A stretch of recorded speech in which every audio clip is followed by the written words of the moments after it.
ছাত্রছাত্রী, কুমোরে পোকার বাসা বাড়ি এবারের গল্প নিয়ে এসেছি আমি তোমাদের জন্য। লিখেছেন গোপাল চন্দ্র ভট্টাচার্য। আমাদের দেশে ঘরের আনাচে কানাচে বা দেয়ালের গায়ে লম্বাটে ধরনের এ বড় খে বড় এক একটা শুকনো মাটির ডেলা লেগে থাকতে দেখা যায়। হ্যাঁ, আমরাও সেটা দেখেছি। আমাদের আমাদের ঘরের আনাচে কানাচে দেয়ালের মধ্যে এরকম লম্বাটে বা গোল করে একটা মাটির ডেলা লেগে থাকতে আমরা সবাই দেখেছি। সেগুলো এক প্রকার কালো রঙের লিকলিকে কুমোরে পোকার বাসা। এগুলো কি? এই যে মাটির ডেলাটা, সেটা কিসের বাসা? লিকলিকে কুমোরে পোকার বাসা। এই পোকাগুলির গায়ের রং আগাগোড়া মিশে মিশে কালো। তাহলে পোকাগুলির গায়ের রং কি হয় দেখতে? যে আগাগোড়া এগুলো মিশমিশে কালো হয়। কেবল শরীরের মধ্যস্থলের বোঁটার মতো সরু অংশটি হলদে। এই যে কালো, সবটা ওদের শরীরটা কালো হয়, সেটার মাঝখানে একটা হলদে রঙের সরু বোঁটার মতো একটা সরু অংশ দেখা যায়। ডিম পাড়বার সময় হলে এরা বাসা তৈরি করবার জন্য উপযুক্ত স্থান খুঁজতে বের হয়।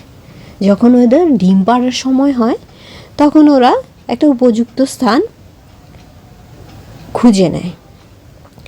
2-4 দিন ঘুরে ফিরে মনোমতো কোনো স্থান দেখতে পেলেই তার আশেপাশে বারবার ঘুরে বিশেষভাবে পরীক্ষা করে দেখে। দেখো, ওই যে পশু পাখির গল্প আমরা কিছু আগের ভিডিওতে পড়েছি, সেগুলো যে ওরা বুঝতে পারে যে ওদের একটা ভালো একটা জায়গা দরকার। যেমন তেমন জায়গায় ওরাও থাকতে পারে না, বাসা বাঁধতে পারে না। ওরা বুঝে, ভালো খারাপটা ওরাও বুঝে। তাই যে কি বলেছে যে 2-4 দিন ঘুরে ফিরে মনমতো কোনো স্থান দেখতে পেলেই তার আশেপাশে বারবার ঘুরে বিশেষভাবে পরীক্ষা করে দেখে জায়গাটা ওদের জন্য উপযুক্ত কিনা, ভালো কিনা। তারপর খানিক দূর উড়ে গিয়ে আবার ফিরে আসে। কি করে? যে দেখে টেকে ওরা আবার দৌড়ে চলে যায় এবং স্থানটাকে পুনঃ দেখে নেয়। আবার ঘুরে আসে, সেই দৌড়ে গিয়ে আবার ঘুরে এসে আবার ঠিক করে দেখে যে জায়গাটা ঠিক আছে কিনা। 2-3 বার এরূপভাবে এদিক ওদিক উড়ে অবশেষে কাদামাটির সন্ধানে বের হয়। 2-3 বার এরূপভাবে কি করে এদিক ওদিক ঘুরে দেখে, জায়গাটাকে কিন্তু ভালো করে দেখে নেয়। আগে জায়গাটা ঠিক হয়েছে কিনা সেটা দেখবে, তারপরে অন্য ব্যবস্থা। তার জন্য বলছে যে 2-3 বার এরূপভাবে এদিক ওদিক ঘুরে অবশেষে কি করে, যে কাদামাটির সন্ধানে বের হয়। কারণ ওদের বাসা বানাতে হলে কাদামাটি দরকার। যতটা সম্ভব নিকটবর্তী স্থানে কাদামাটি সন্ধান করতে সময় 2-1 দিন চলে যায়। কাদামাটি খুঁজতে তো কিছুটা সময় লাগে, তাই না? ওইটাই বলছে যে যতটা সম্ভব নিকটবর্তী স্থানে কাদামাটি সন্ধান করতে সময় 2-1 দিন চলে যায়। কাদামাটির সন্ধান পেলেই বাসা নির্মাণের জন্য সেই স্থান থেকে নির্বাচিত স্থানে যাতায়াত করে রাস্তা চিনে নেয়। যেই কাদামাটির সন্ধান পেয়ে যায়, কাদামাটি পেয়ে যায়, তখন যে স্থানে ওরা বাসা বাঁধবে সেই স্থানে আসা যাওয়া করতে করতে ওদের রাস্তা চেনা হয়ে যায়। সাধারণত আশেপাশে 40-50 গজ ব্যবধান থেকে মাটি সংগ্রহ করে থাকে। সাধারণত ওই যে জায়গাটা ওরা বের করে, সেই জায়গাটা থেকে 40-50 গজ ব্যবধান থেকে মাটি সংগ্রহ করে থাকে। কিন্তু অত কাছাকাছি বাসা নির্মাণের উপযোগী মাটি না পেলে সময় 150-200 গজ দূরে থেকেও মাটি সংগ্রহ করে থাকে। কাছাকাছি কোনো স্থান থেকে মাটি সংগ্রহ করে বাসার একটা কুঠুরি নির্মাণ প্রায় শেষ করে এনেছে। কোনো স্থান থেকে মাটি পেয়ে কি করেছে, যে একটা কুঠুরি নির্মাণ করার প্রায় শেষ করে এনেছে। এমন সময় সেই স্থানে কাদামাটি চাপা দিয়ে বা বাসাটা সরিয়ে ফেলে দেখেছি।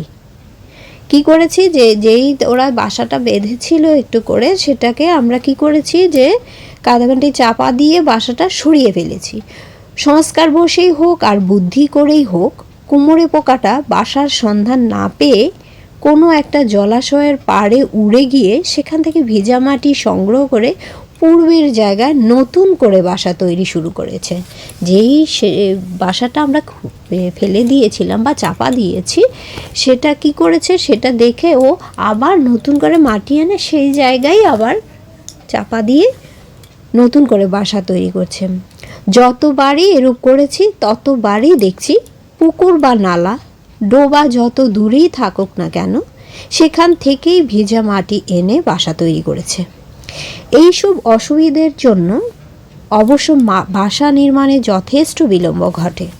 একটি কুঠুরি তৈরি হয়ে গেলেই তার মধ্যে উপযুক্ত পরিমাণ খাদ্য অর্থাৎ পোকামাকড় ভর্তি করে তাতে একটি মাত্র ডিম পেড়ে মুখ বন্ধ করে তারই গা ঘেঁষে নতুন কুঠুরি নির্মাণ শুরু করে। কাজেই এ থেকে মনে হয় যে কুমড়ে পোকা ইচ্ছা মতো ডিম পাড়বার সময় নিয়ন্ত্রণ করতে পারে। তাহলে এই ভিডিওতে আমরা এইটুকু পড়ছি, পরের ভিডিওতে এর পরের অংশটা আলোচনা করছি।